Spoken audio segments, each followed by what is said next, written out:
Step 1 is to figure out the conclusion of the argument. See, the issue in the argument is whether the year will bring another record in the number of patents being filed. And the conclusion is that the number of new patents this year will not exceed last year's record. So simply put, the answer is no. The conclusion is the second boldface. The conclusion is this part here. Step 2 is to link the boldfaces with the conclusion.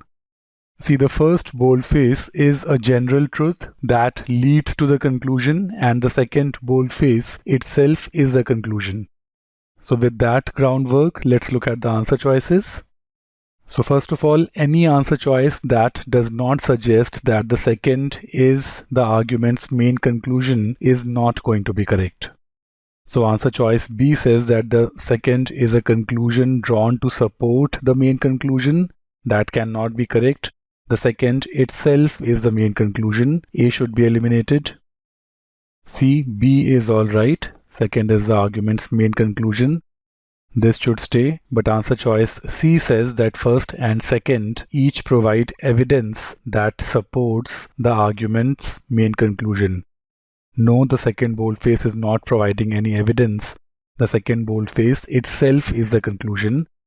So answer choice C cannot be correct. Answer choice D is alright in this second part. This should stay. Look at answer choice E.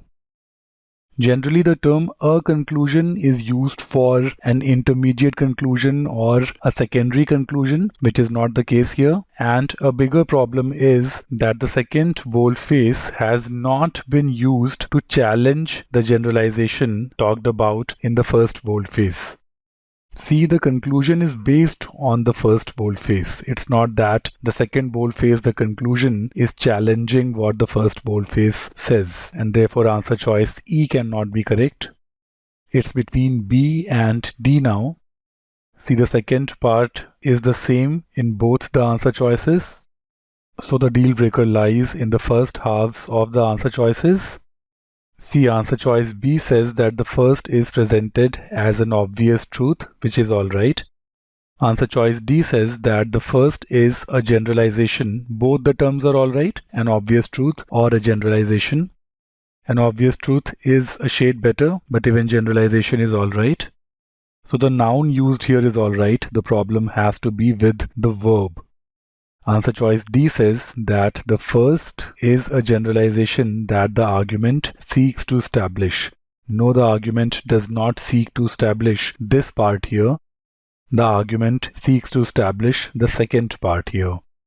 This first part is something that the argument assumes as a universal truth. The argument does not seek to establish this, and therefore answer choice D is not correct. Let's confirm answer choice B once. We know that the second boldface is the conclusion and it is based on the first boldface here.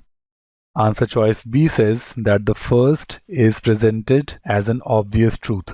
This term obvious truth has great merit, and then to say that the argument is based on this obvious truth is also perfectly alright. So good job with the first half here. Look at the second part of the answer choice. The second boldface is the argument's main conclusion. Yes, calling it the argument's main conclusion is absolutely correct. B is the correct answer choice.